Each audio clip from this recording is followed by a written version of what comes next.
She's a graduate of UCLA and a millennial change maker, and she's just an amazing human. Rachel Sumekh.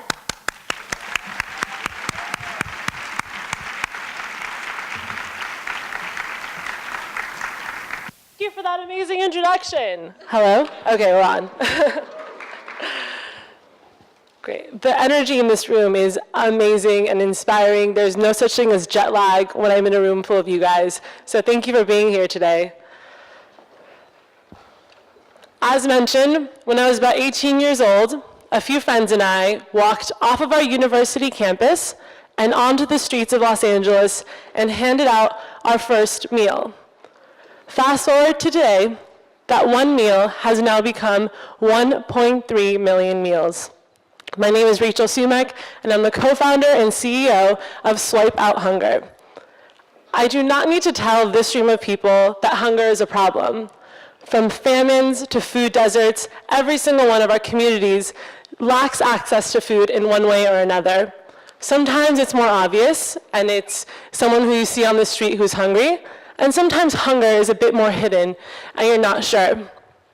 And rather than standing here and telling you line after line of statistics and sad stories that'll wrench your heart and hopefully make all of you food justice advocates, what I'm going to do instead is tell you the story of how we, Swipe Out Hunger, became a hunger changer, as the schedule claims that we are. And I hope that by sharing this story, not only do I get to maybe inspire a sense of hope that it's possible to make big change, but also I imagine that many of you in this room have your own ideas and inspirations for something you might want to do.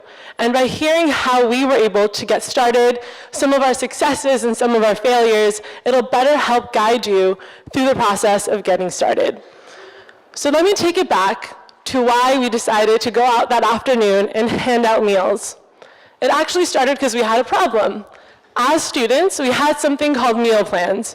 And in the US, it's very common that when a student lives in the dorms in their university, they have to buy these meal plans, which mean that every week you get to have 10 or 20 or 15 meals, and you go into these incredible dining halls. If you've never been in a dining hall, next time you're in LA, tell me and I will take you. These are amazing places with salad bars and food from every country, and it's just all you can eat and amazing and incredible.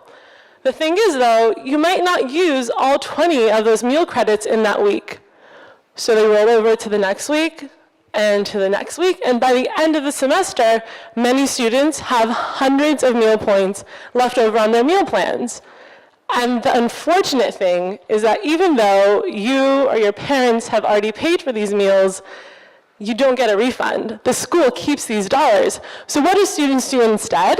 They go in the dining hall and they buy boxes and boxes of pizza, or they spend it on bottles of Gatorade and different drinks, just trying to blow this money because it's going to go away anyway.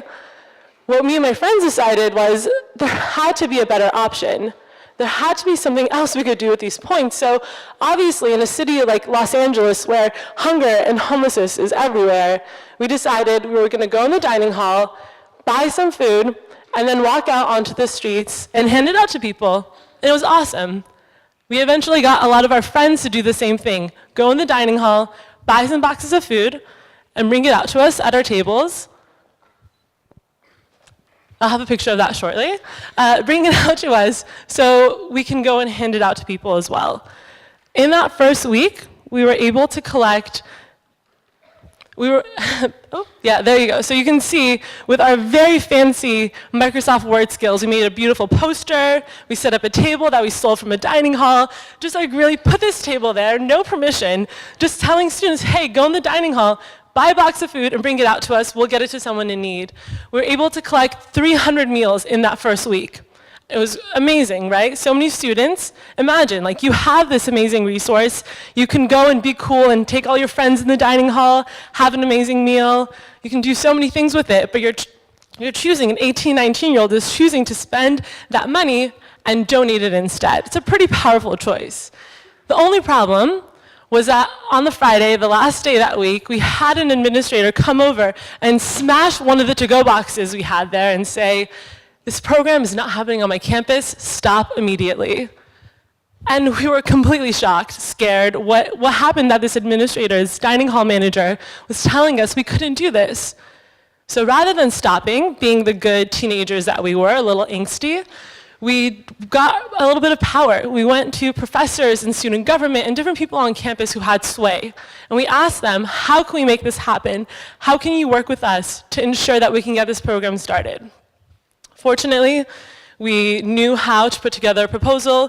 Like many of you, we put on our nice clothes, looked a little bit more professional, came to the table and spoke the same language that administrators spoke. We thought about, why would someone not want this program, right? If you're ever met with adversity, if anyone ever says, don't do this, or I can't support this, or there's no way I'll ever approve this, you have to ask yourself, why would that person say no? In our case, they were saying no because they were worried that someone might get sick, but more so, they were losing all of this money, all this food that they otherwise would have kept, all this labor that otherwise wouldn't have need to be spent. So we put ourselves in their shoes. We came to the table and we sat through months of negotiation until we were able to come to an agreement. And this agreement was way better than the program we had originally established. Now, students were able to go to their meal, to stop by one of the dining halls and say, hey, the 20 meals that I have left over, I want to donate them. The school then takes the money from their account and pools it all together, and then we're able to use those funds to purchase large quantities of food, which is then donated. This was awesome, right? So much progression in terms of our impact. We went from collecting 300 meals to 1,000 meals to 4,000 meals to now every quarter at schools like UCLA and schools across the country, more than 15,000 meals per semester are being donated. So it gave us the opportunity to scale because we were tapping into the actual funds. So this idea of scale was really exciting. Wow, we can feed so many more people. We started posting about this on Facebook, and our friends at USC, a university nearby, said, hey, how do we get started? So a couple phone calls later, we were able to train them, and all of a sudden, they had a program. And then after our friends at a couple other schools heard about us, we got an email from someone else, from President Obama's office, saying he's looking for innovative ideas on college campuses, is in love with what we're doing, and wanted to invite us to the White House. And that was just insane, right? Mind you, 2 years ago, we were being told, and I use very nice words to describe what they told us. They were much more aggressive in asking us to stop, but we were told, you must stop this. This cannot happen. 2 years later, we were in the office of the White House being told that you're champions of change. And it was a huge moment for us to realize what we were doing went beyond ourselves, it went beyond our campus, but it was tapping into something larger. And that became even more obvious when that week, again, senior year, finals week, we got emails from over 30 universities asking how they can get started. So obviously, we made a 20-page PDF to teach everyone how to do this. Who here wants to read a 20-page PDF made by a bunch of college students? Nobody. Clearly, that strategy didn't work. To this day, that was about 2012, 2013. To this day, 4 years later, we are constantly re-examining the way that we teach people to start our program. So a lesson, and if you have an idea, do not be attached to the way that you do it. Be really flexible on how you do it, but be really committed to your goal, because that's the way that you'll continue to improve and move forward. So eventually, we continue to innovate and iterate on the way that we are teaching people to solve this problem. But we really wanted to grow. We saw so much potential. I mean, how many people here have an idea that they're either working on, or they're interning somewhere, or working somewhere, or even have an idea they haven't quite started that they might want to start one day? Something that solves a problem. Can everyone think of an idea? And by idea, I mean something. If you don't have an idea, here's how you come up with an idea. Think of a problem, and think of a way of solving it. That's an idea. It doesn't have to be new, it can be old, right? So now, think about, if you want to take that idea, let's say that idea is helping how many people a year? Give me a number. How many people a year is your idea going to help? A million. Let's say, by next year, you want to help 10 million. How do you scale your program? How could your program scale? However, whatever number your program has, turn to the person next to you and say, the idea I have is going to grow 10 times next year because we're gonna do this, or we need this, or I'm gonna talk to that person. What is the thing that will help your idea think 10x? And this is a global conference. This should not be something uncomfortable. It's exciting, right? The idea that you can build something that scales 10x, 10 times in 1 year. So turn to the person next to you and tell them how your idea is gonna grow 10x next year.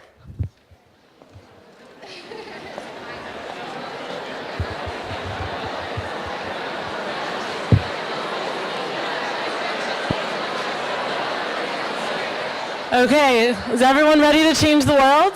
So this was a big problem, right? You have an idea, you've tested it, and now you want it to grow. You've realized that people, not only is your idea working, but people want your idea. And how do you actually learn how to scale something? It's a huge problem. The founder of Airbnb is very wise in saying, the way that you scale is by doing things so many times by hand until it's painful. So whenever you want to grow something, you can't just put together a technology platform and say this technology is going to solve it and we're going to grow. It's a matter of saying, what are all of the steps? And let me as the founder, as the leader, hop on the phone call and get feedback at every level. Do everything manually, by hand, so I can learn it inside and out, know what the people want, know what is relevant and interesting about our program, and then get out there and do it. One of the key things that we decided on when we were going to scale was the image of a starfish. Has anyone held a starfish? We all know what a starfish is. The amazing thing about a starfish, which some of you may know, is that if you cut a starfish in half or cut off one of the arms or two of the arms, what happens? It grows again, right? Not only does the body regrow, but the arm even grows into a new starfish. We wanted to be an organization that if I decided that tomorrow I want to quit and go become a reality, whatever I wanted to do, then the organization should still survive. If you literally cut off the head of the starfish, the founder and the headquarters, it would still survive. So this is a huge part of the program that we wanted to build. After we decided on our starfish model, we realized that student leaders had to be at the core of it. We had to train leaders such as yourselves in communities who knew what the issues were, who knew what the needs were to lead this effort. It was a bit of a challenge. As you can imagine, what we were actually asking schools to do was to give us all of the money that they had left over at the end of the year, which is not all that easy of a thing to do. Even though we began to scale and have that sort of an impact, we weren't sure even though we had the numbers, and I'll show you some of these numbers, 1.3 million meals, we had 30 universities who had agreed to implement our program, which was leading to hundreds of thousands of dollars every year. We, for sure, were having a lot of numbers, but were we actually ending hunger? Right? I remember filling out an application for something and all the basic questions, what's your budget, how does your program work, who are the leaders? And one of the last questions, which I hate this question, was which at the time I did, but the question was, how are you changing the world? And for some reason, instead of thinking, oh, I'm ending hunger, have you seen our numbers? We're obviously making a huge impact. I thought to myself, are we actually ending hunger? And I looked up how many people in America were hungry in 2009 when we started. And then I looked up how many people were hungry in 2014 when I was filling out the application. And the number had increased, actually. So I was like, what am I doing? I'm a young person. I don't talk about BS. I'm actually here to make a difference. How am I changing the system? It's a system problem. We can provide meals. A bandage is good. But how do we actually address this problem? And fortunately, the answer was right under our noses. What we committed to on that day, and we've stayed committed to since, is addressing hunger within a very specific and kind of unexpected population. And that population is college students. Where I went to school at UCLA, and at schools like Berkeley and actually across California, 1 in 4 students regularly skip meals because they don't have access to food. Across the country, the largest food bank, a nonprofit in the country, food bank is where people who are hungry are able to go and grab a grocery bag. 1 in 7 of the people who came to their doors in 2014 were college students. And it's crazy. Imagine trying to go to class when you're hungry. How can you focus? In fact, more and more studies were coming out at this time explaining the issue, how very diverse groups of people were now having access to college, but our colleges were not prepared to support this new wave of individuals. And you can't survive off of ramen noodles. You can't survive off of peanut butter and jelly every single day. Those jokes are true. Many people do eat that all the time, but it's not sustainable. So what we decided to do was to lead the movement. 52% of students that are food insecure reported not going to class because they were hungry. We all know that when you have a college degree, when you go to class, when you're able to graduate, the amount of earning that you make over your lifetime through your jobs, it triples. In some countries, quadruples and even more. So we thought, wow, if a meal is what's able to keep someone in class and able to graduate, then the impact that we can have is massive because we're helping people graduate, get jobs, and hopefully lift their communities and their families out of poverty. And it worked. Once we declared this, the amount of interest that we had shifted from students reaching out to us saying they wanted our program to now university administrators, deans, the same people that told us 4 years ago our program should not exist, came to us and said, how do you do this? I have hungry students on my campus, and I need to address this. And to be honest with you, we've been doing this from the start. Since 2010, that agreement that we reached with UCLA, again, goes back to what is the interest of the other party. UCLA knew that they had students on campus that were hungry, and they wanted to know how can we support all of our students. And so we decided to start with a couple of friends, a food bank on campus. There's another student who had this idea, who's getting it together, and we said, we'll help you fill that food closet. So since 2010, we'd been feeding students. A number of our chapters had been doing this, but we really committed to it on this day. And it totally paid off, because a couple months ago, I got a phone call from, I wanted to give this a shout out. I mentioned that we started to feed students. Our students, this is Rafid, he's a chapter leader at one of our schools, and he said, what if we got a little innovative? Your ideas are, if we want to feed our students, what we should do is start food closets where students can come and grab food, or our other program, which is those dining halls that I mentioned. What if we give students access to those dining halls? Points go from my account to another student's account, and they can enter the dining hall just like everyone else. So that's our key program. That is what we do today for the most part. And then Rafid and his friends said, what if we took the money we collected and actually harvested and grew plants, organic produce on campus, and then donated that? So what we've learned as an organization that is a starfish is that people on the ground have way better ideas than we do. I'm like 25 and old now. You guys are idealistic and young and ready to come up with out-of-the-box solutions, like let's take this old piece of land. You can see it was like industrial, and let's build this beautiful flourishing garden. So as you continue to grow, do not forget that you were once that student, and those students today probably have good ideas as well. So one thing that happened, which was a game changer, and this is a bit more recent, was I got a phone call in April, just this past like 3-4 months ago, from a local congressperson.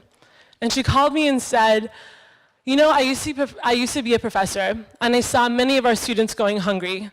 And now that I'm elected, I want to do something about it. I want to pass a law that will end hunger in California on our college campuses. So what did we do? We wrote a law. We didn't want to ask for too much. You know, in the US, things are a little tense right now. I don't want to be too bold. Don't want to ask too many questions. Don't ask for too much money. So we put together a small little recommendation package. And as it moved through the House and the Senate, what happened was people knew how big of a problem it was. Over the years, over the past 7 years that we've been talking about this and leading this movement, now, once it got through all these houses, they allocated $7.5 million to our bill to help actually address hunger on our communities, to make sure that our campuses had enough funding to truly take advantage of this.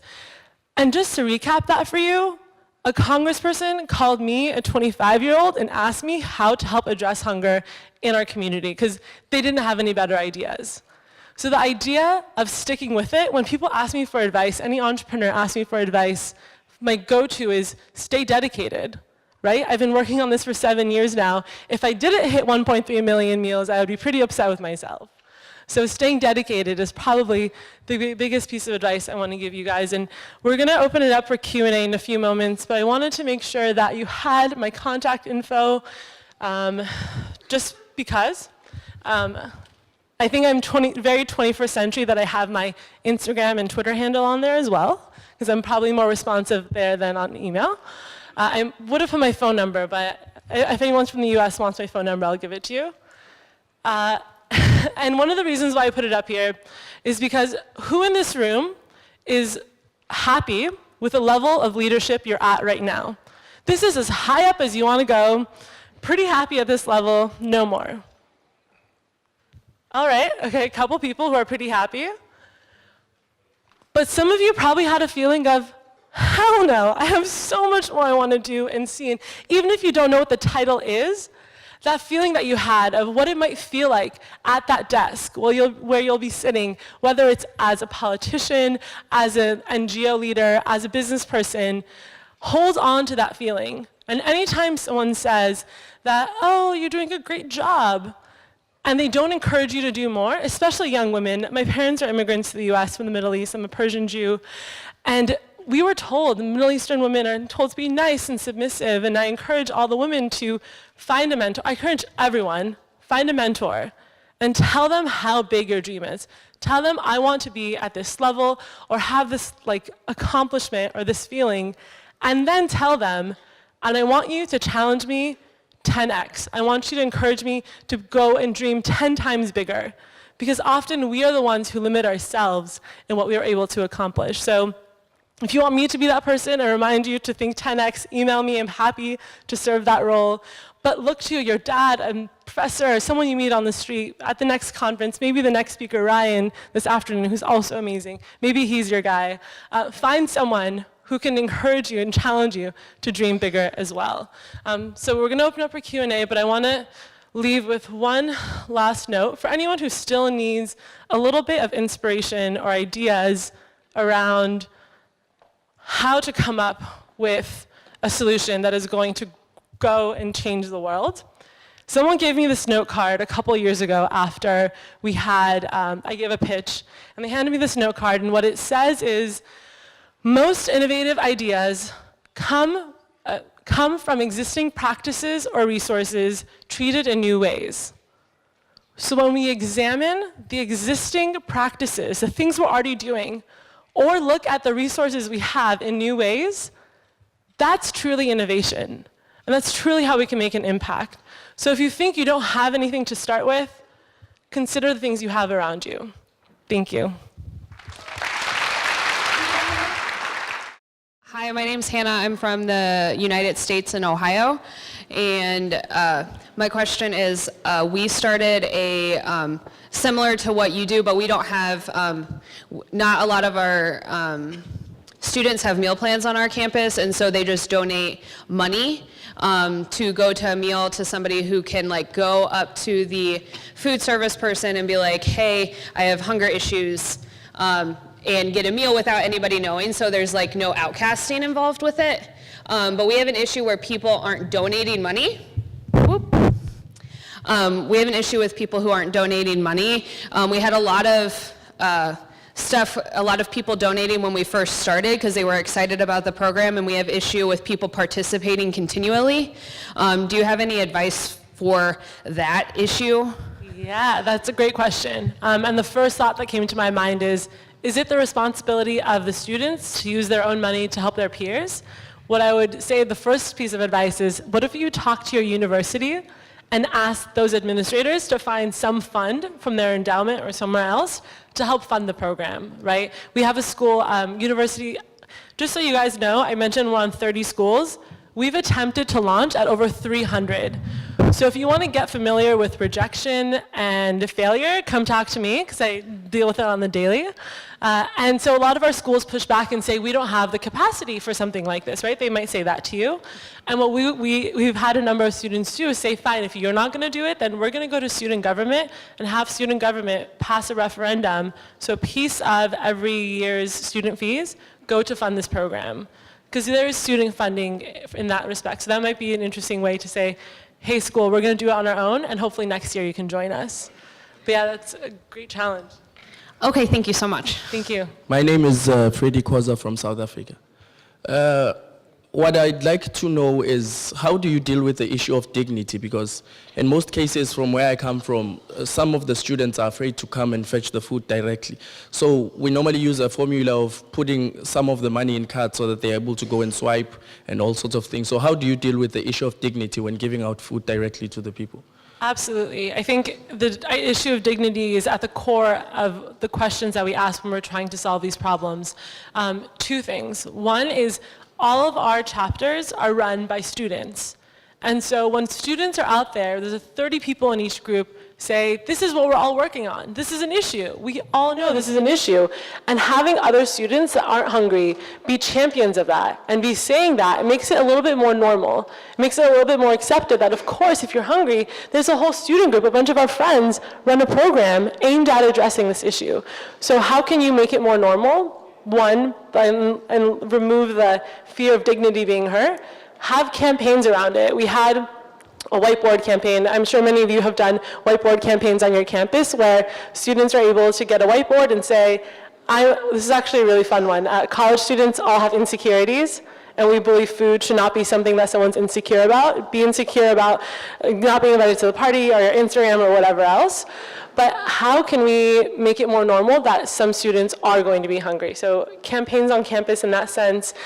Two is, if this is a more tactical solution, but if you know which students are hungry, like for instance, on record, you know which students have lower income or which students are foster students or adopted or whatnot, then you're able to go to the social workers that already have communication with those students and give it to them so that they can give the students the pass or whatever it is, or give them food directly through channels that they're already at. So you don't need to make a whole new line for people who are hungry, but go to the places they already are.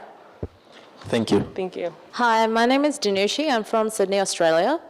So I'm a second year undergrad student, and I'm currently working on an engineering project with my university.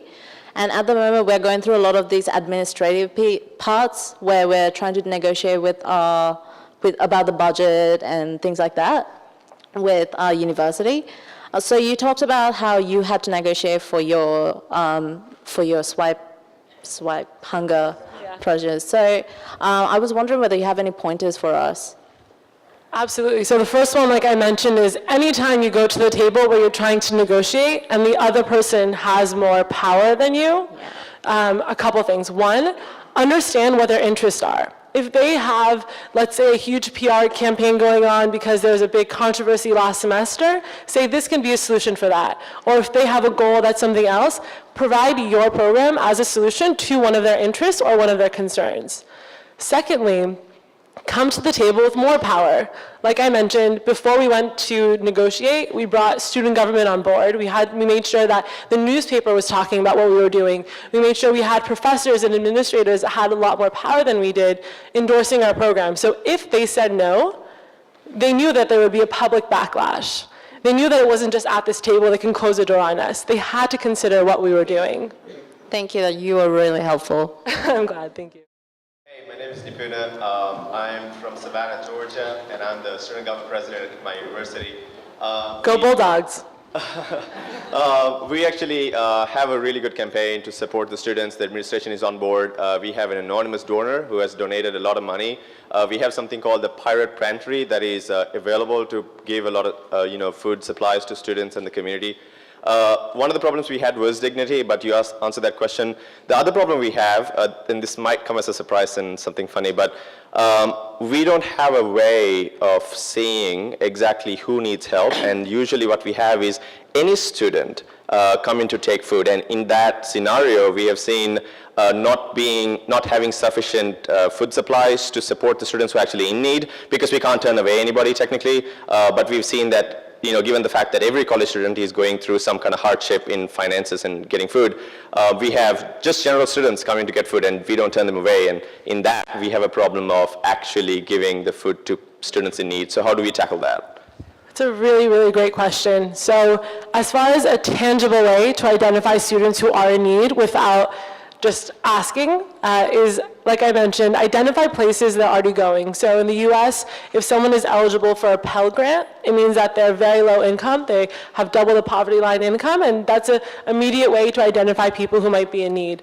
So what markers are already being tracked on their records that could reveal that? So international students are a huge community of people who need help because they don't have a support system here to provide meals. Identify all the markers that might indicate students who need help.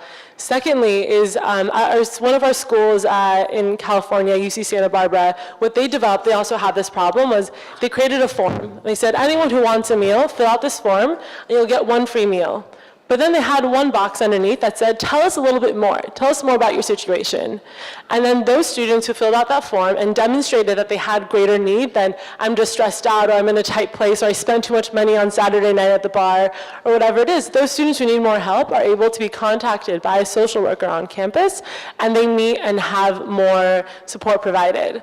As far as, I'm imagining you have a food closet. Is that what you're referencing? Yeah. So with food closets, a little bit more difficult. Some schools have a check-in system where you have to swipe and everyone who comes in only gets 3 items. Or some food closets are open, but then people walk in and take too much food.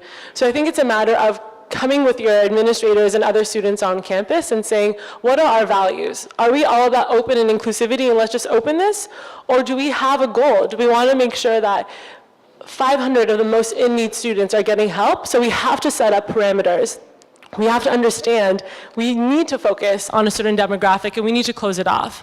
So coming together and making those tough decisions is where I would say to start. And after that first semester, you'll learn so much and you can build from there. It definitely is so new that we don't know.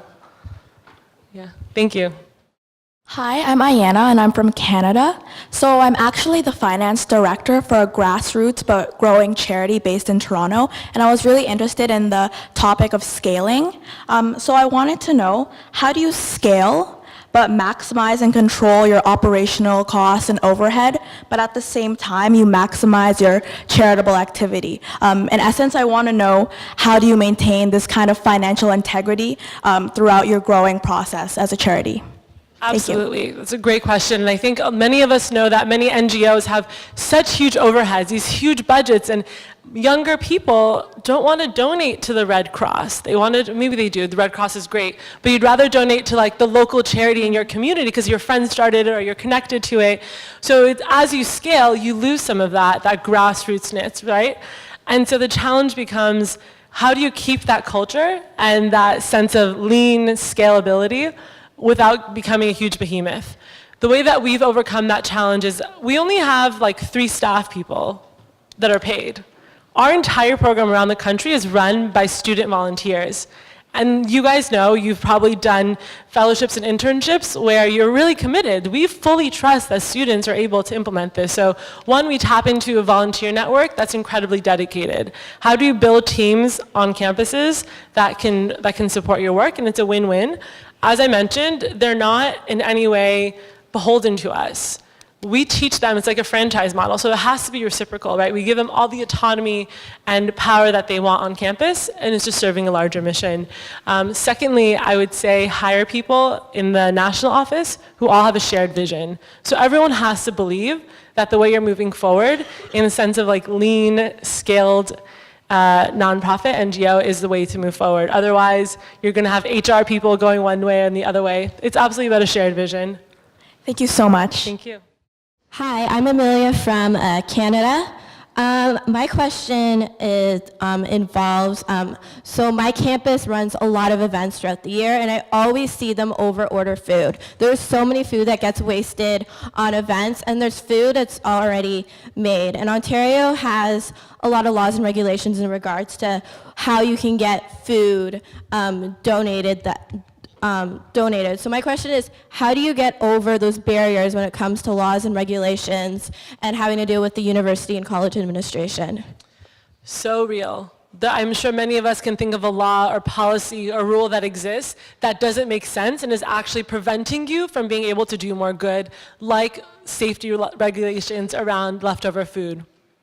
So in the US, we had this was in like the 80s, just as an example of how it can be changed at a systems level. There's a congressperson in the 80s, Bill Emerson, who championed the idea that volunteers want to be able to donate food and passed legislation that now across the US it's pretty easy to donate leftover food. So if you know a local congressperson, you can just inspire them, go knock on their door every day, or someone in the parliament, and ask them, can we donate this food? Like, help us pass a law to do this. So that's one. Two is find out, even if it's like getting a certificate or some sort of pass or something that allows you to move this food around, then do it. Say like, what is the smallest thing we can do that would provide a window of opportunity for us? Many of our students get, like I mentioned, the 300 who get rejected by the school where the school says, this can't happen here. We tell them, propose a pilot idea. Say, what if we only donated 50 meals? Right? Again, we're donating 15,000. We say to some schools, just ask for 50. Start really small and see if they'll say, okay, fine, we'll give you this little thing, and then blow it out of the water. Make it the most successful, big deal thing, get press around it. So that person, if they don't join that movement, if they don't endorse that, again, it's the social pressure. When things are unjust, the way that you move them forward is by building pressure. And the way you build pressure is by amassing power and then moving it towards the way of justice. So I would say build your power, be willing to sacrifice and start small, and then stay dedicated so it grows. My name is Moshe, and I'm from Israel. Shalom. Shalom, how are you? I have a small project I'm doing on my own back home. I'm making packages for hungry families 2 times a year in the Jewish holidays. And I'm gathering the money all by myself from Facebook and my friends and stuff like that, and going to the supermarket with my friends and buying goods and packaging and everything, you know. So in the last Passover, I reached to 120 families, which is like 1,000 people, sort of. And I reached... Yeah, that's amazing. Thank you. So I reached the point, I have a big problem, which is the transportation of the goods to the families. You didn't mention if you have if they are coming to you or you're sending the goods to them, but my main problem now is I bring the foods from my warehouse to the families. So yeah, I have Suzuki Liana, which is a small car, and I'm taking the goods by my own, which is okay, but it's taking me like 6 hours to do that. And I'm trying to find a solution or any idea. Maybe do you have any idea how to bring the foods to the families? I need to say that they cannot come to us. I mean, we have to go and bring it to them. Yeah, so one solution is raise a lot of money and buy a truck and have a truck for your nonprofit, but that's very hard and a big waste of money in a lot of ways. The thing I would say is, going back to the quote that I mentioned, is what is a resource that you have around you that you might be able to use? Maybe there's a local business nearby, maybe one of the groceries you're buying food from, someone who already has a truck, who already has to do food deliveries, who you say, at night or on this day, maybe it's a Saturday, maybe whatever day, your truck isn't being used. What if I use your truck on that day that you're not using it, or you just let me borrow it for a day and deliver the food? So you might have to try 20 places before you get a yes, but I would say you give that grocery store an opportunity to get amazing publicity for nothing, for the cost of their truck. Say you'll pay for the petrol, you'll cover everything, but let me just use your truck. So that's one. Two is your friends who are donating say, okay, whoever doesn't have money, do you have a car? Can you help me on this day to come out and do this? And again, it starts with just asking. If it's 1 or 2 more people, it's better than just you alone. But again, think about the resources you have around you and how they might be able to help. You are amazing, thank you. Thank you. My name is Sabera. I'm from Bangladesh. Bangladesh is actually a developing country, so we have a lot of people on the streets who are starving every day. But then again, we have a lot of restaurants and weddings going on where they actually prepare meals more than the amount of people that attend or go to the restaurants, and every day they're dumping loads of food. So I was thinking if you could advise on how I can convince them on instead of dumping those food, they can help the people on the streets who are starving. Yeah. The first step is to make it really easy for them. Say, tell me what time, I will show up with my team, we'll move this food, and it'll be really easy. So whether it's you doing that or you're finding another, like one of the charities that needs food to come in and do that, what I've seen, having tried to start efforts like this and now supporting nonprofits that do this, you have to make it really easy on them. However that looks. I can't answer that question anymore because it's such a problem, the amount of food waste and then the amount of hunger. So how can you make it really easy for them, whether it's logistics or saying, once you do this, we'll have this newspaper talk about you. Again, try to make it cool. Yeah. Thank you. Good luck. It's an exciting problem. G'day, I'm Cordell from Australia. Just wondering, your program at the moment is just localized to the US. Do you have any plans to take it international? Because I know quite a few of the universities in Australia offer meal plans. So I was just wondering, if you do plan to take it international, how can we help you and or join with you to take it international? I love this question, thank you. If anyone abroad wants to work on this issue with us, please email me. I would love to collaborate and find out. It's actually interesting, we were working with a school in Australia and a couple in Canada, and you guys are very lucky in that your higher education is very highly subsidized by the government. So the money that you would be giving away is actually tax dollars. So because like in America, it's all corporate dollars. Like this is a catering company that's coming in and we're taking money from the caterer, not from the university. So as we're trying to get started, administrators were like, this is money for the school. So that was the first challenge. But going beyond that, the issue of students on campus are probably still going hungry, and coming up with a way where we can leverage all the experience we have addressing hunger with your unique campus landscape. I would love to tackle that problem in any country, so please reach out. Let's start with a conversation. Awesome, thank you. Thank you. Hi, my name is Gan from Thailand. Yes. Hello. So my question is like, do you have any program or activity for the sustainability of the hunger? I mean, you give them the food, right? But in the term of long term, if like some economic go down or whatever, and if there is no your company, so how can they live without you? That's a really, really important question, and I think is a big driver of our focusing on college students. Because we believe that what we're providing to them is something that they only need for a couple of years while they're in school. And if we're able to help them get through school and graduate, then we've done our job. We're not trying to help people who have been homeless or hungry for a long time. There are people who are much better at that job than I am, right? I probably have to go and get 5 master's degrees before I understand how to solve systemic hunger. But with our program, we're looking at how do we at least take a little population and help them. So I think by focusing more so on our specific demographic, we're able to provide the support exactly where it's needed at the right time, so they don't have to be reliant on us forever. We let them get a job and then help other people get food. Thank you. Thank you. Good morning, everyone. My name is Rain. I'm from China. As we know, 20% of people own the 80% of the wealth. And as a result, many of the other 80% of people cannot even afford a meal. As Gandhi said, to a hungry man, a piece of bread is a face of God.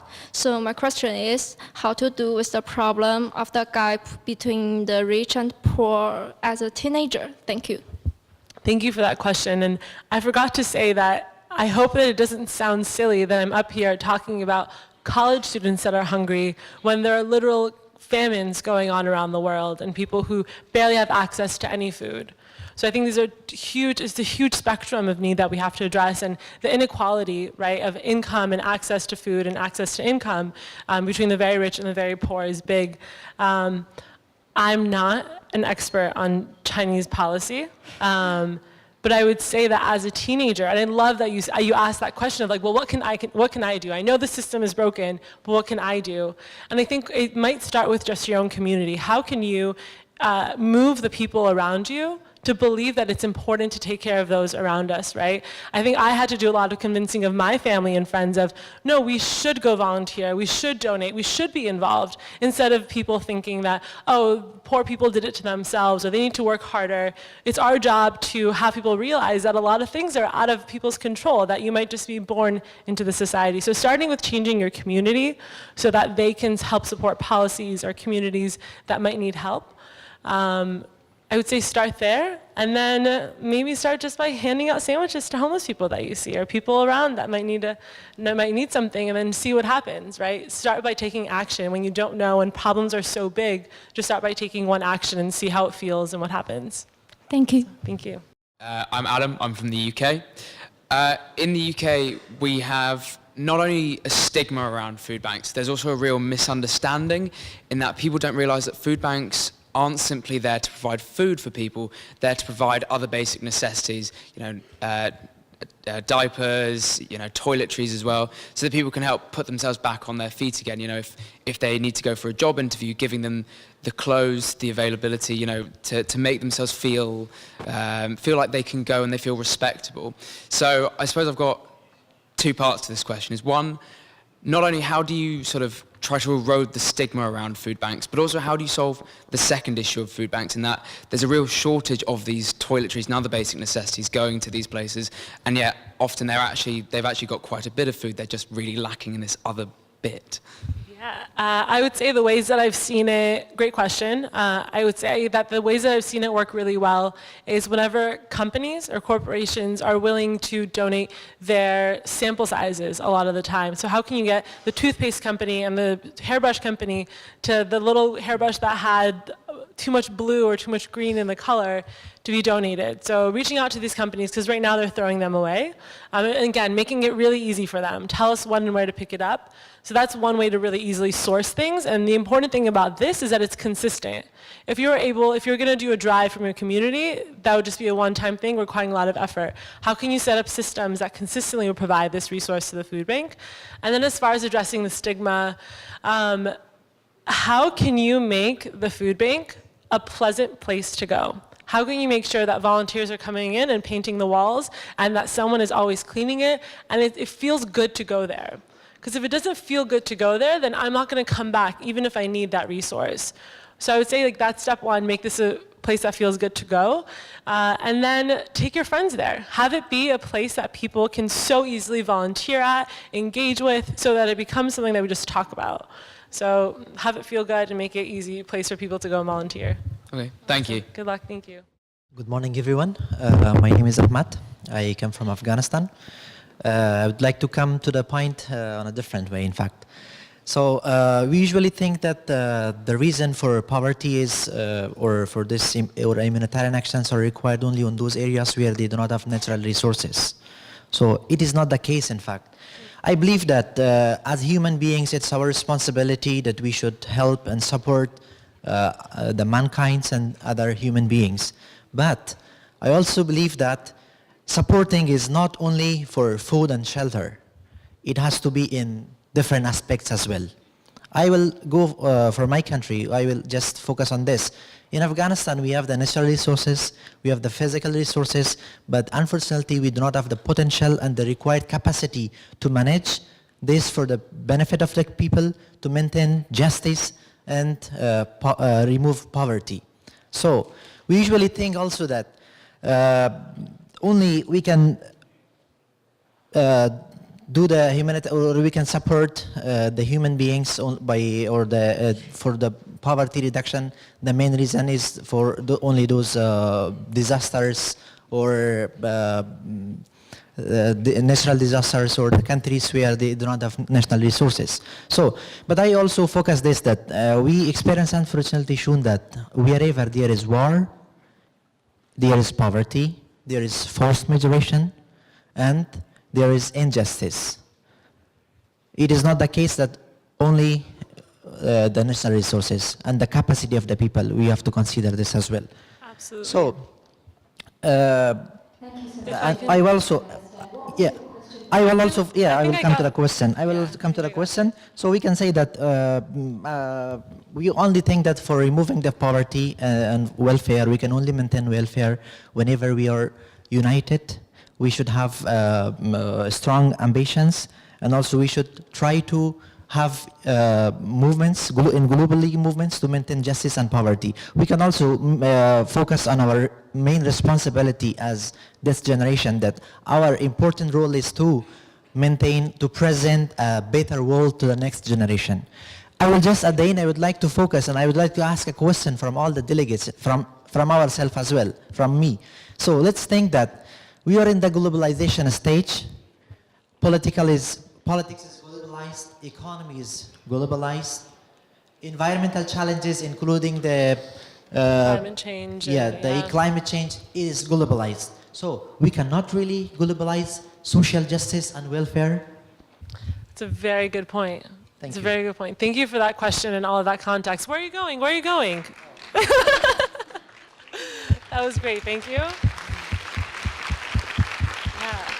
Yeah.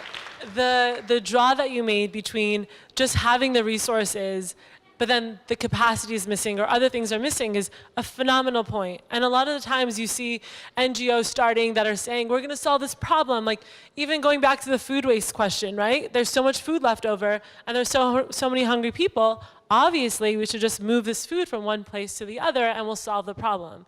But not really, right? You're just moving day-old food to hungry people. That's not actually ending hunger. How do we solve that at a systemic level? So what I would say, and I like that you challenge the room, I would also challenge us to say, that quote that I had up there about examine the resources you have around you and use and see them in new ways. The role of you and your organization is to be the key, the solution in between the need and the problem. The better you are at being the bridge between the solution and the problem, you're in the middle of that, right? You're connecting them.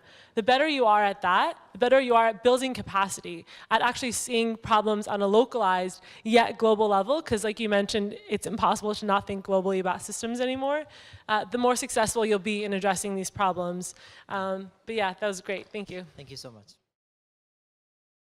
Hi, my name is Nicholas. I'm from Singapore. So I'm here actually representing my NGO, Engineering Good. So a bit of context for my question. So my NGO actually, we are a bunch of engineers, subject matter experts that build technical solutions for disadvantaged communities like persons with disabilities. So the thing is, how do you inspire your people to take on work that is not fun? Because for us, right, the fun bits, we get lots and lots of engineers that say, hey, we want to build things. That's great. But we do not have the people to say, hey, I want to plan this program, I want to do the logistics, I want to do the finance, I want to do the marketing, the advocacy, and all of that is burning my people out. How many people have this same question or problem? Right? How do you get people to do the not fun parts, the planning the event, the getting sponsors, all of that, right? So I would say the first thing is a lesson in clarity. If someone is not clear on what the job entails, then it's an automatic no. Because they're like, oh, that sounds hard, and I have no idea how I would do it. So as you're putting out like the plea, whether it's a Facebook post or actual like description of the role that you need for a volunteer or a paid person, whatever it is, be really clear on what the job would look like, what they would actually be doing, which means like making 10 phone calls here, finding a space. The more specific you are, the more likely you are to get someone to sign up. And then go back to two things. One is you're here at this conference, you're a leader, you're charismatic. Again, when people ask me for advice, one of my favorite things is whenever like men in their 50s or 60s ask me for advice on starting a nonprofit, and I say, be a young, charismatic person. It's really easy when you can get up on stage and inspire people and move people to act. So be young and charismatic and build a vision and make sure you're clear on what the end goal will be, what the impact will be, and have people just want to be a part of that movement. It can be small. We started with 5 friends. We were just at UCLA for 2 years before we even grew onto one more school. So it's okay to start small. Just get 1 or 2 people to join, and then it'll grow from there. But yeah, be clear and inspire them to see what would happen at the end should they invest their time. Thank you. Thank you.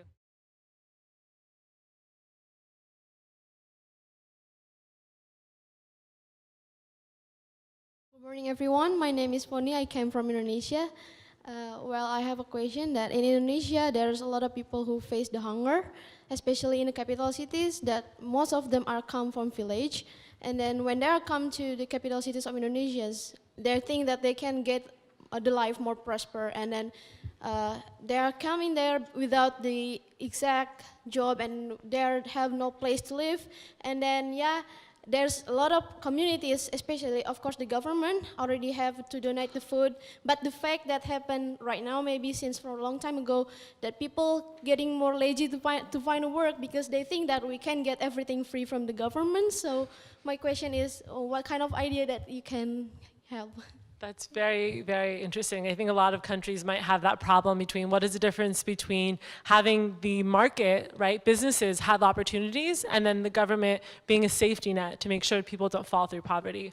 I would say a lot of it, I think that there's a speaker at some point that spoke about or will speak about empowerment, right? So making sure that individuals, when they come, are empowered to actually pursue maybe entrepreneurship, or maybe it's staying persistent and finding a job and not becoming complacent and thinking of themselves as settling for just relying on the government, having them ensure that they'll continue to push forward and find a job no matter how hard it is.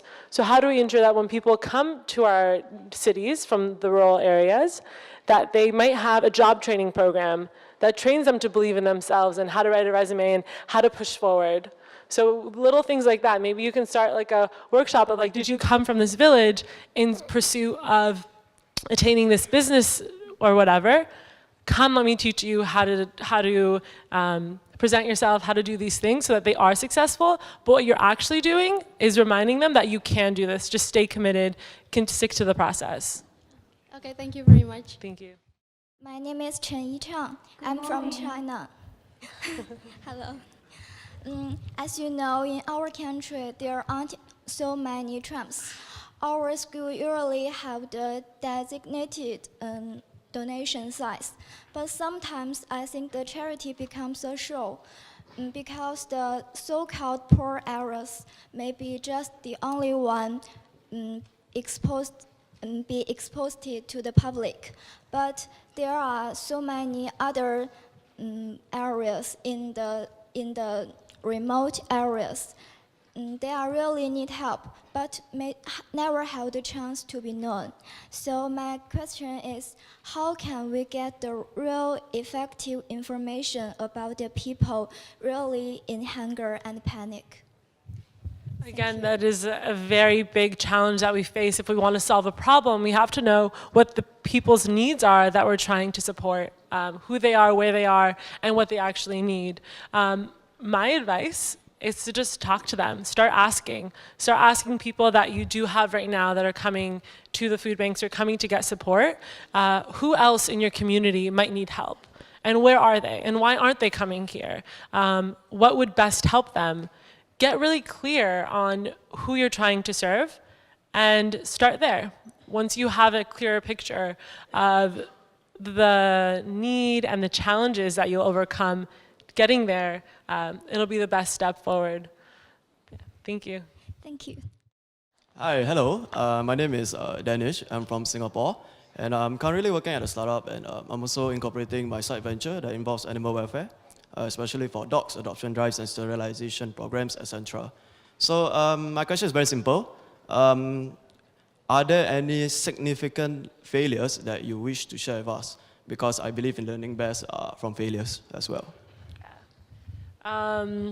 Yes. So one of the things about being an entrepreneur is that you get very hungry in the way of like, you know what you want and you're just gonna push forward, you're gonna work all those hours, you're gonna just stick to the goal and get there. The problem is that once, like for instance, if I know that there's a partner that I need to speak to or a funder that I need to speak to, I will like go to the right parties, meet them, charm them, it'll be amazing, we'll set up a meeting. And then I've gotten to meetings before, especially in the beginning, where I was completely underprepared to actually present what the tangible thing was that I needed from them and the role that they would play. So now I have this practice, it's one of my favorite practices that I've learned from having that happen a couple of times and then just feeling horrible. Imagine you get the meeting with the person you've been dying to meet with, but you don't seal the deal. So now what I do is I say, before I leave this meeting, I want to leave with 3 things. And I say what those 3 things are. Like, maybe I want them to think positively of me. I want them to introduce me to this person, and I want them to write a check. And everything that you have to do in order to get to that goal, you'll do in advance. So that was definitely a big failure of being too focused on just getting the meetings and getting in the room and thinking that my charisma can carry me through when it can't. You have to know, and especially as a woman, when I'm fundraising, a lot of people will ask me, like the rich men who might write a check to us will say like, explain this like blip in your budget here, or what would happen if I gave you double the money? What would the impact be? I have to have all those answers completely ready, so I blow them away with how prepared I am. So over-prepare, and then, gosh, other failures, so many. I mean, not listening to people's advice.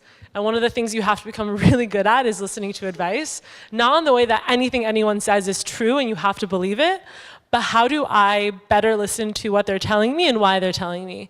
Maybe they told me I needed to start building out a new form of marketing for us. The way that we talk about what we do needs to change. And instead of saying, what do you mean? What we're doing is great. All these people are supporting us. I should have asked and said, what was it that, like, was there a page on our website or a marketing material that really you didn't agree with, so I can learn what it was that they're giving me that feedback for. So getting better at listening to advice and then over-preparing for meetings. Awesome. Thank you. Thank you. You can email me for more of the like harder stuff. Hello everyone, my name is Gajaraphong Rinsin from Thailand. As I listen, as I know, and as I observe that the hunger problem that's caused from many reasons, and the people can solve the reason with many methods, right? And in my style, I study in sociology and anthropology. I always spend a lot of time to analyze the social phenomenon. My dream is to become a scholar. I still hope that my knowledge can solve some problem in the social. So I would like to ask you that, do you have any idea that how my knowledge from sociology and anthropology can help this world?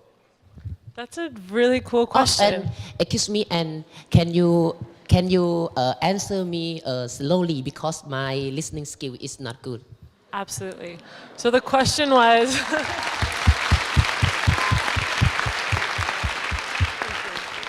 the question was, how does your study in sociology and what was the next one? Anthropology. And anthropology, how can you make a difference? I think that anything you pursue with that background, right? With sociology and anthropology, it teaches you how the world really operates, how people and how communities operate, what motivates them, and where we came from. Anthropology really shows you how we got to here today. So I think that anything you pursue, whether it's business or ending hunger or whatever issue it is, bringing your knowledge from those studies to the table. When people come up with ideas and you're like, no, communities would never do that because people like to stay in networks or they like to work with their families or whatever. So bring that into the space as a strength.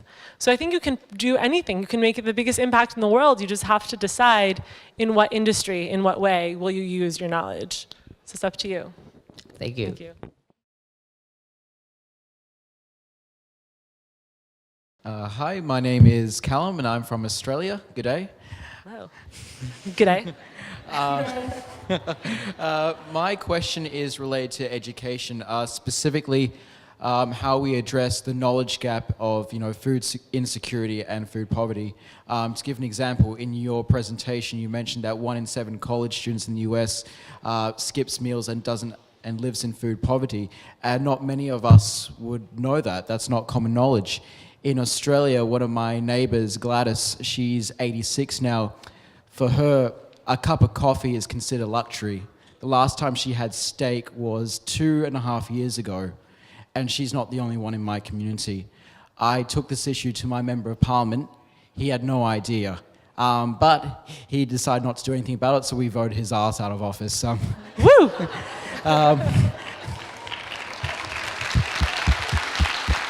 That's how you make change happen on a system level. And thankfully, our new member of parliament, she's addressing this issue and is also launching a program to address these issues.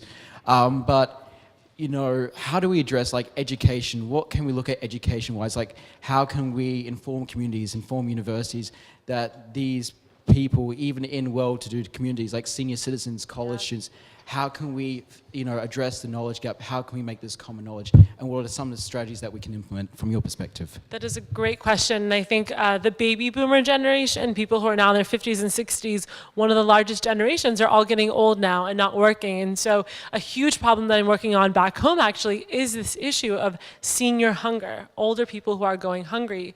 I would say, one, bring it down to a community level. Where are city council meetings or various places where people gather that we can go and raise this information? Again, the idea of starting at a high up level, if you get like I heard last night that the speaker told you not to care about Instagram. I mean, he's kind of right in that if you get an Instagram influencer to post to their 5 million followers that hunger amongst elderly is a problem, that won't actually change anything. People might just have one statistic to go off of. But if someone comes into this room and spends time talking about this issue, or goes into a smaller room, I speak to this many people and I speak to 10 people, because I believe that like going to communities and talking about the issue is what will help. So starting small and then going bigger. And again, the idea that it's communities that you wouldn't typically imagine are hungry is a whole other barrier. But what's good about that is that it shocks people. Sometimes when I'm talking to people who already know about a certain issue, I have to use a lot of curse words. And I didn't hear it because it's like the UN, but normally you have to shock people a little bit, right? So use that to your advantage. Use this shock factor of your grandma's friends, or even like, you know, they're so lonely. Like often they don't sign up for the meal program because they're hungry, which they are, but because they're lonely. So how do we use a little bit of shock to get people to act as well? Putting those two together. Use some curse words, you guys. Go out there and like, the world needs it. Thank you very much. Thank you. Good morning, I'm Esam Ashik Mandan from Bangladesh. So we have our family business in agriculture field that we rent our agricultural land to the families who are under the poverty line. And we do not like charge them for the first 6 months to a year so that they can gain financial stability and they can feed themselves. So my question is, you started with one college and then 30 other colleges came together. So how can I motivate others in my country to do the same thing and do business in a more sustainable way? Thank you very much. What is your family's business called? Pardon me? What is your family's business called? It's one enterprise. That's amazing. Yeah. Thank you for doing that. It's huge. So impressive. Yeah.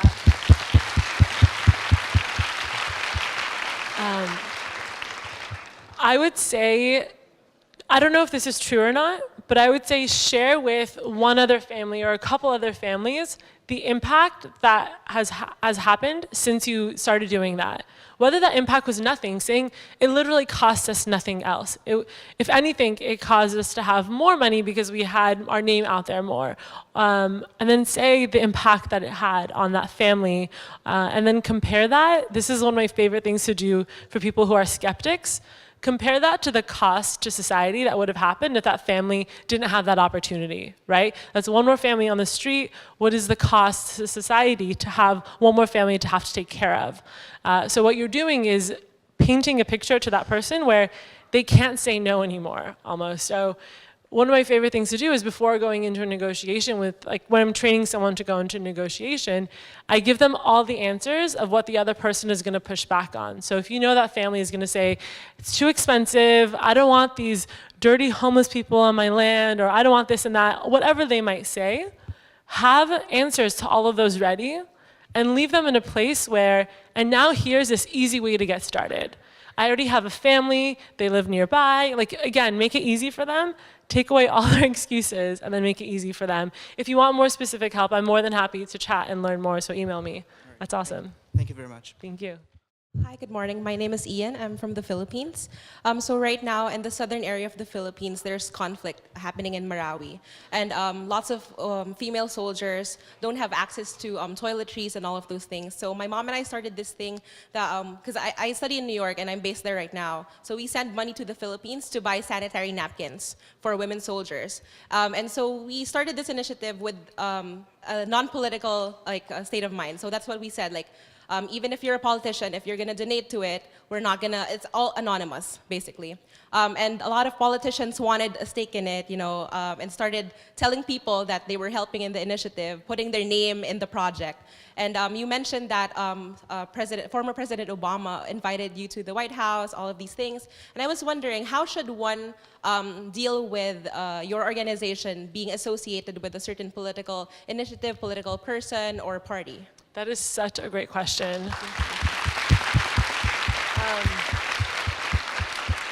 I'll say that I've had organizations or people reach out to us who are very controversial, and I've actively had to say no, because I knew that that person, their values didn't align with ours. That being said, people like President Obama and a number of people that we've worked with do have political or cultural or whatever differences. So what I would say, if I'm sensing that that tension is going to come up in a room, I would address it before the other person has a chance to. So saying something like, of course they're supporting us. We're literally solving a problem that's so massive. We need everyone at the table, right? If we don't have them, if they're not able to join us, then how are we supposed to make sure that every soldier, every woman has access to this thing, right? So making it back about the issue, so that person looks very small for saying, oh, how would you get their support? And yeah, just bringing people together around that shared vision, I would say. If you're worried about it beyond that, then just, it's a mental thing. Say that, what I tell myself is, even having that controversial or political person's support, or that person going around saying they're on that side or on this side, they're haters. Don't worry about that. Just put it past you and focus on the work that you have to do, because it's going to constantly happen that people will say, you should be more like this, you should be less like that. But you have work to do, and that's what you should focus on. Thank you so much. Hi, I'm Ian from Indonesia. And the problem we have in Jakarta, the capital city, is that some places within that city has the same economic problems as we do in other indigenous regions. And it's not that we don't have the capacity or the channels to support them, but it's just that these channels, these infrastructures built as a safety net to help them, are often corrupt. They embezzle funds given to them. They disproportionately distribute resources we're supposed to give out equally to these regions, but it just doesn't happen. So do you have any advice on how do we get around this maybe, or how do we solve this? Government corruption leaves me feeling so powerless, because if the system of people who are putting our taxes towards and are supposed to be taking care of us are corrupt, then how are we supposed to build anything? Does anyone, I'm not going to get the answer right now, but if anyone has any ideas, I recommend that you reach Ian, right? Yes. Come talk to Ian about government corruption. I would say that what I would do in your position is try and do something that provides an alternative. So work outside of the government. Do it in a way that makes the government feel so inadequate that they eventually have to work with you or talk to you maybe in some way, or just work completely outside of them. It's definitely a tough challenge, and I wish I had more education on this to answer your question. But I hope that others in the community have dealt with working around government corruption in the past and can talk to you about this. Yeah, thank you. Good luck. Thank you. Hi, my name is Thiago. I'm from Brazil. In my country, many people who succeed joining university sometimes don't finish it, don't stay to the end. Have you been able to measure more precisely the impact of your program on the student academic life? Have they stayed longer in university in average? Did they get better grades, better results? Thank you. Thank you. That's a great question. What we've seen in our students is that I was talking to one of them as the end of the year was closing, and I said, what impact did this program have on your school? Usually this is a survey, but even as a founder, I still get on the phone and I talk to people that we support to better learn the need. And she said the biggest impact is that now I don't have to go to sleep early because I'm so hungry that it hurts. So little things like that are the impact that we're able to track today. Over the next few years, there's a formal study coming out that's better addressing it. We're working with universities who are a bit better able to assess the impact that's happening.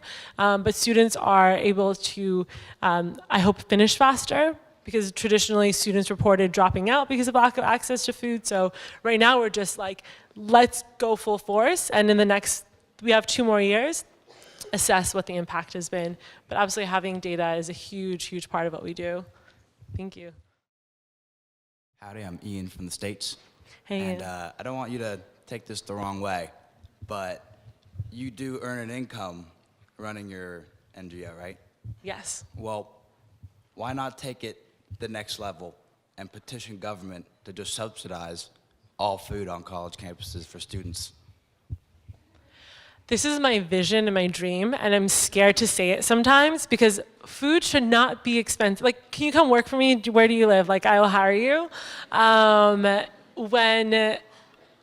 When it costs $10 to buy a sandwich or a salad on campus, no one can afford that. Like, I barely could afford that. Like, I had to make sure I bought food in my apartment instead of buying food on campus because it's so expensive, right? So I think it's unethical for universities to charge so much or to bring in restaurants and caterers that are so expensive. Choose a local restaurant, choose something else and bring those guys on campus or subsidize the meals.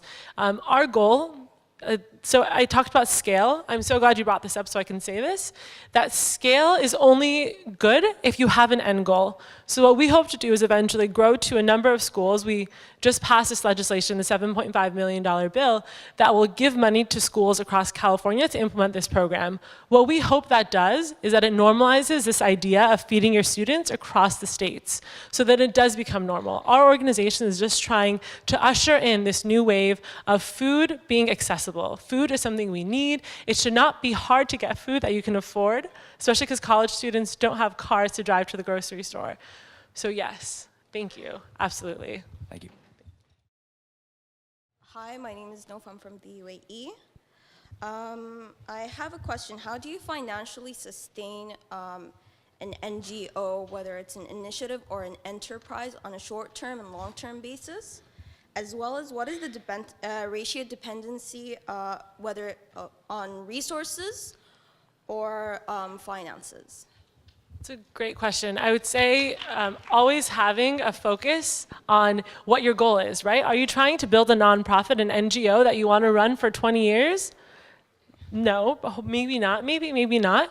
But deciding if you want to commit 2 years of this before you go off to grad school or whatever it is. So decide on a timeline. You're allowed to build an NGO that serves one specific purpose, does its job, and then closes, right? So coming up with a timeline, and then as far as sustaining it, then when you try and raise money for it or get partners for it, you're able to explain to them exactly what you're doing.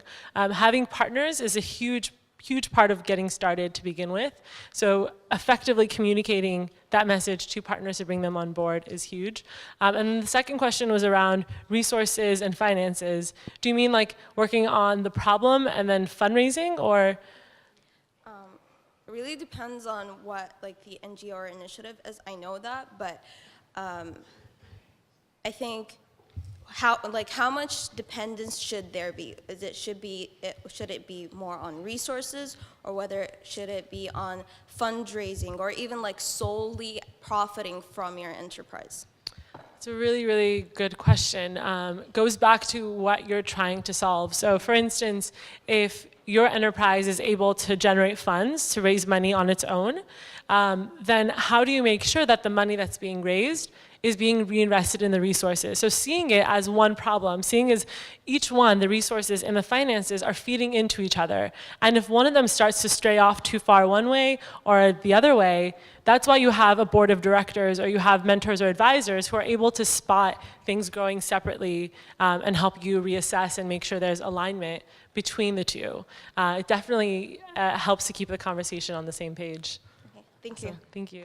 Hello, I'm Stephanie from Mexico. Hola. So I'm only 17. I haven't even started college, but like I want to be able to create a volunteering organization in the future. But I always have like these problem. Like, I want to be like really committed to it.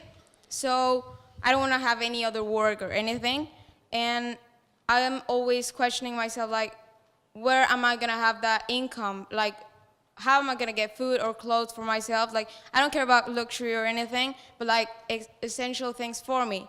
So my question will be, what would you advise be for me to stop like stop money from being the thing that stops me from following that dream, you know? Yeah, that's a really real question.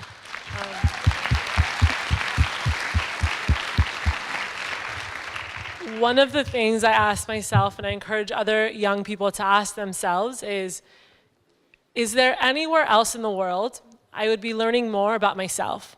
Especially as a young person, we might not know exactly what career we want to pursue or what impact we want to have, but what helps us get there, what the best investment can be, is, am I learning more about myself? Once that becomes the goal, the other piece about the money is just like, can I pay rent also, right? Like, am I learning more about myself, and am I able to pay rent? And that can be creative. So start there. And I would say the idea of just picking one thing and focusing on it is amazing. But until you know what that one thing is, don't be afraid to dabble, to spend some time here, spend some time there, have coffee with all types of people. When I was first getting started, I had like 8 or 9 coffee meetings a month, like constantly trying to learn from other people to better assess what I was doing. So absorb as much as you can about yourself, and something will start to become more clear of what you want to focus on, what your issue is, and it'll go from there. But continue to just focus on how can you learn more. What was your name again? Stephanie. About Stephanie. Okay, Thank thank you. you. I'm Fahim from Afghanistan, and we run a charity group named Afghan Turkish Charity Group. It is run based on donations from the Turkish and Afghan scholars from the same school. But due to some political crisis in Turkey, now we are losing our international donors. So in order to keep these schools running in a country like Afghanistan, which they don't have enough resources, what would you advise to keep these schools running? We need to sit down with a notebook and like call some people and like figure that out. That is a big problem. It's really unfortunate whenever global issues, like we mentioned, affect local, powerful, effective programs. I would say as much as you can, try and go back to those donors and remind them that what they were doing, the support that they were providing, was having an impact in this way. Remind them of why they were supporting the work in the first place, and encourage them to be a little bold, right? They're probably stopping support because it might look bad for them or it's controversial. But I actually have it on my bracelet. There's a conference I just went to, and one of the quotes that was shared was, you only discover if there are new oceans if you're okay with losing sight of the shore. If you're okay with moving far away from what's comfortable and what you don't know what you're going to discover.